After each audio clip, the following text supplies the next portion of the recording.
Hello, my name is Valentina, and if you're watching this, I have officially done the one thing that I've been wanting to do for years, yet always found excuses as to why I couldn't do it. And I thought to myself, I have more than enough time now, so why not go for it?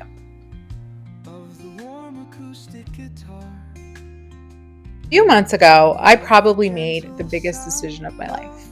I quit my six-figure job that was draining me, packed up everything I own, and moved to a completely different state. No safety net, no clue what I was doing. I'm not sure if it was a smart decision or if I was going through, I dare say it, a midlife crisis.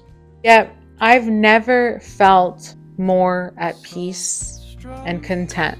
I honestly wish we can go grab a coffee, grab a matcha, or better, Caesar salad with a side of french fries. I clearly was very hungry when I was filming this part. Let's get into the 7 signs that changed everything. Sign number 1, I was constantly burnt out. No matter how much I rested the night before, I would wake up after sleeping for 10, 12 hours and I was exhausted. I didn't know what was happening. I just would wake up and I could literally go to sleep for another 10 hours. I ended up going to the doctor to make sure that everything was okay. That was a sign that my body was trying to tell me that I couldn't keep going the way that I was going. Another thing that I experienced is that my days off wasn't, oh, I have a day off, let me just relax.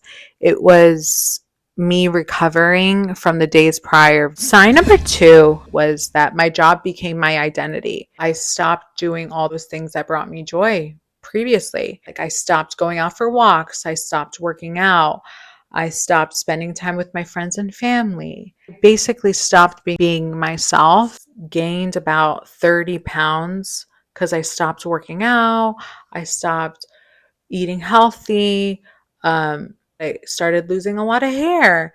I started getting this hormonal acne like all over my face, like I was breaking out. Crazy how my body was giving me these signs and I just completely ignored them. I also realized that my entire self-worth to me in my mind was based around my work. All I did was just constantly think about work, to the point that when I wasn't at work, I was checking my work emails.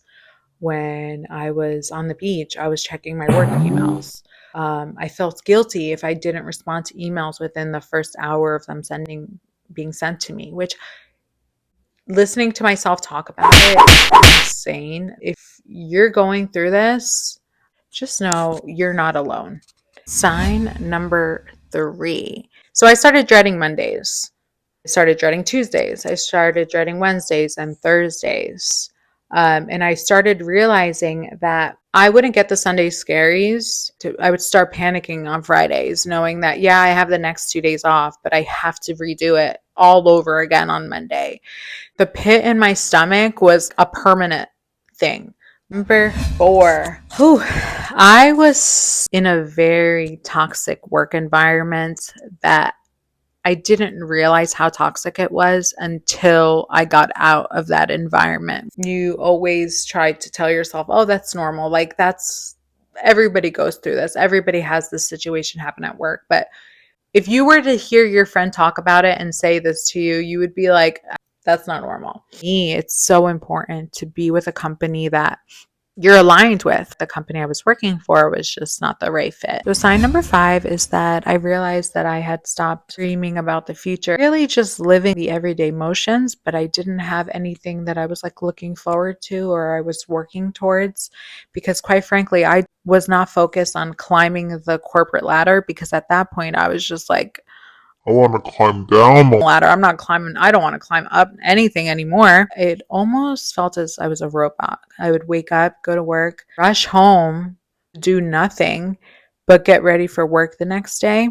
And even on the weekends, I would just be home and I was recovering from the past 5 days. Sign number 6 that I experienced was I was emotionally numb. I wasn't happy. I wasn't sad. I wasn't mad. I Didn't really feel much of anything, to be honest. It was almost like I was putting on a show when I would go to work. Um, I would just put on a show, put on the happy face for my team, get in the car, and then I would just be like a robot. Like no feelings, nothing.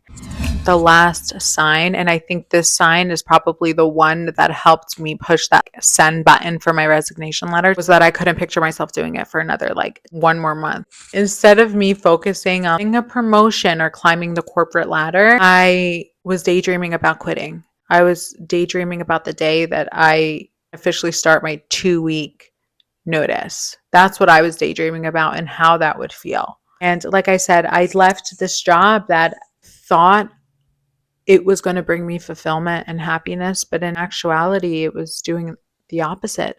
Through the unknowns and the uncertainty, I've never felt more at peace.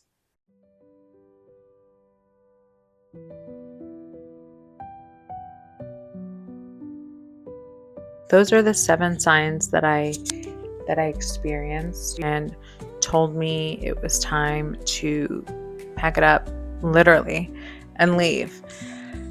So if any of this resonated with you, even if it's just one sign, I hope this makes you feel less alone. We did it. We taped my first video. So yes, see, we can do it. I'll be sharing so much more about my journey on here. My highs, my lows, what I've learned, and basically my entire journey of just this whole rebuilding of my life that has taken me a few years to get here and to have the courage to do so. I'm gonna get going. I'm probably gonna make myself some chocolate chip cookies to celebrate this win, making my first YouTube video. Always celebrate your wins, even the little ones. So important. By the way, that swivel chair that everybody was raving about in Walmart, which I'm currently in right now, guys, so worth it. So worth it. Talk to you later.